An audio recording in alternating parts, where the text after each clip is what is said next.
ਲਓ ਸੱਜਣੋ ਤੇ ਮਿੱਤਰੋ, ਰਿਸ਼ਵਤ ਬੜੀ ਆਮ ਹੋ ਗਈ ਔਰ ਅਸੀਂ ਕਿਸੇ ਵੀ ਅਦਾਰੇ ਵਿੱਚ ਆਪਣਾ ਕੋਈ ਵੀ ਕੰਮ ਕਰਾਣਾ ਹੋਵੇ ਨਾ ਤੇ ਅਸੀਂ ਵੀ ਮਾੜੀ ਜੀ ਹਲਕੀ ਜੀ ਆਵਾਜ਼ ਕਹਿ ਦਿੰਨੇ ਆ ਚੱਲ 500 ਲੈ ਲਾ ਕੰਮ ਕਰਦੇ ਸਾਡਾ ਤੇ ਅੱਗੋਂ ਵੀ ਹੁਸ਼ਿਆਰ ਹੋ ਜਾਂਦਾ। ਉਹ ਵੀ ਕਹਿੰਦਾ ਨਹੀਂ 500 ਨਹੀਂ ਭਾਜੀ 2000 ਮੈਂ ਪੂਰਾ ਲੈਣਾ ਵਾ, ਮੈਂ 500 ਨਹੀਂ ਲੈਣਾ ਹੈਗਾ।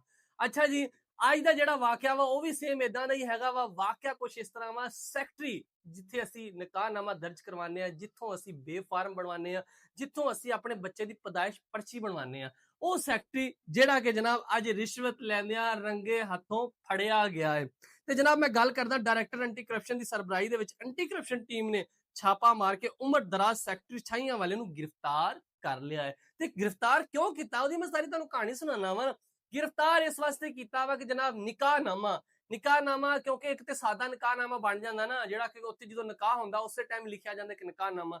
दूसरा उन्होंने ऑनलाइन चाढ़ना होंदा, उन्होंने एक ऑनलाइन कढ़ के फार्म कढ़ना होंदा वा ते ओह कुछ बंदे करवा लेंदे, कुछ नहीं करवांदे हैगे, ओह बाद चों करवांदे आ। ते इदां ही भाई होरां ने ना अपना जिहड़ा निकाहनामा सी ना उहनूं कंप्यूटराइज करवाना सी ते ओहदे वास्ते जनाब इहने उमर दराज साहब नाल राबता कीता कि भाजी मेरा निकाहनामा वा, ਇਹਨੂੰ ਆਨਲਾਈਨ ਚਾੜਨਾ ਵਾ ਤੇ ਮਾੜੀ ਜੀ ਮਿਹਰਬਾਨੀ ਕਰ ਦਿਓ। ਉਹਨੇ ਕਿਹਾ ਨਾ ਭਾਈ ਇਹਦੇ ਤੇ ਪੈਸੇ ਲੱਗਣੇ, ਇਦਾਂ ਨਹੀਂ ਬਣਨਾ।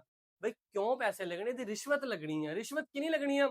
ਉਹਨੇ ਸਿੱਧਾ ਕਿਹਾ ਜੀ ਭਾਜੀ 10,000 ਰੁਪਇਆ ਲੱਗਣਾ ਵਾ ਤੇ ਇਹ ਤੁਹਾਡਾ ਆਨਲਾਈਨ ਹੋ ਜਾਏਗਾ, ਜੇ ਨਹੀਂ ਤੇ ਫਿਰ ਨਹੀਂ ਹੋ ਸਕਦਾ। ਮਾੜਾ ਬੰਦਾ ਸੀ, ਉਹਨੇ ਕਿਹਾ ਜੀ ਚਲੋ ਭਾਜੀ ਤੁਸੀਂ ਕਰ ਦਿਓ। ਮਾੜੇ ਬੰਦੇ ਨੇ ਚੰਗਾ ਕੰਮ ਹੀ ਨਾਲ ਕੀਤਾ। ਮਾੜੇ ਬੰਦੇ ਨੇ ਚੰਗਾ ਕੰਮ ਇਹ ਕੀਤਾ ਕਿ ਨਾਲ ਐਂਟੀ ਕਰਪਸ਼ਨ ਟੀਮ ਨੂੰ ਵੀ ਦੱਸ ਦਿੱਤਾ ਕਿ ਭਾਜੀ ਇਦਾਂ ਇਦਾਂ ਉਮਰ ਦਰਾਜ਼ ਸਾਹਿਬ ਆ ਜਿਹੜੇ ਕਿ ਜਨਾਬ ਰਿਸ਼ਵਤ ਲੈਂਦੇ ਆ, ਪੈਸੇ ਲੈ ਕੇ ਤੁਹਾਡੇ ਨਿਕਾਹਨਾਮੇ ਬਣਾਉਂਦੇ ਆ, ਬੇਫਾਰਮ ਬਣਾਉਂਦੇ ਆ, ਸਰਟੀਫਿਕੇਟ ਬਣਵਾਉਂਦੇ ਹੈਗੇ ਆ ਤੇ ਮਾੜਾ ਜਿਹਾ ਤੁਸੀਂ ਵੀ ਇਧਰ ਸ਼ਫਕਤ ਫਰਮਾ ਦਿਓ, ਤੁਸੀਂ ਵੀ ਉੱਥੇ ਪਹੁੰਚ ਆਇਓ। ਤੇ ਗੱਲ ਉਦਾਂ ਹੀ ਹੋਈ ਜਦੋਂ ਉਹਨਾਂ ਨੇ 10,000 ਰੁਪਇਆ ਦਿੱਤਾ ਉਹਨੂੰ ਆਪਣੇ ਨਿਕਾਹ ਕੰਪਿਊਟਰ ਨਿਕਾਹਨਾਮੇ ਕਰਵਾਉਣ ਦਾ ਤੇ ਉਸੇ ਟਾਈਮ ਹੀ ਛਾਪਾ ਪੈ ਗਿਆ ਤੇ ਉਮਰ ਦਰਾਜ਼ ਸਾਹਿਬ ਉੱਥੇ ਦੇ ਉੱਥੇ ਹੀ ਫੜੇ ਗਏ। ਦਿਲ ਦੇ ਅਰਮਾਨ ਦਿਲ ਦੇ ਵਿੱਚ ਹੀ ਰਹਿ ਗਏ ਕਿਉਂਕਿ 10,000 ਲਿਆ ਸੀ ਨਾ, ਕੋਈ ਬੋਟੀ ਛੋਟੀ ਵੀ ਖਾਣੀ ਸੀਗੀ। ਤੇ ਜਨਾਬ ਉਮਰ ਦਰਾਜ਼ ਸਾਹਿਬ ਫੜੇ ਗਏ। ਹੁਣ ਦੂਜੀ ਗੱਲ ਇਹ ਵਾ ਕਿ ਜਿਹੜੇ ਹੋਰ ਵੀ ਆਫੀਸਰ ਹੈਗੇ ਆ ਮੁਖਤਲਿਫ ਅਦਾਰਿਆਂ 'ਚ ਬੈਠੇ ਆ, ਜੇ ਤੁਸੀਂ ਵੀ ਰਿਸ਼ਵਤ ਲੈਂਦੇ ਜੇ ਨਾ ਮਾੜੀ ਜੀ ਵੀਡੀਓ ਤੇ ਨਜ਼ਰ ਪਾ ਲਿਓ, ਉਸ ਤੋਂ ਬਾਅਦ ਜਿੱਦਾਂ ਮਰਜ਼ੀ ਲਿਓ, ਸਾਨੂੰ ਕੋਈ ਇਤਰਾਜ਼ ਨਹੀਂ ਹੈਗਾ। ਇਹ ਨਾ ਹੋਵੇ ਤੁਹਾਡੀ ਵੀ ਇਦਾਂ ਵੀਡੀਓ ਚੜ ਜਾਵੇ।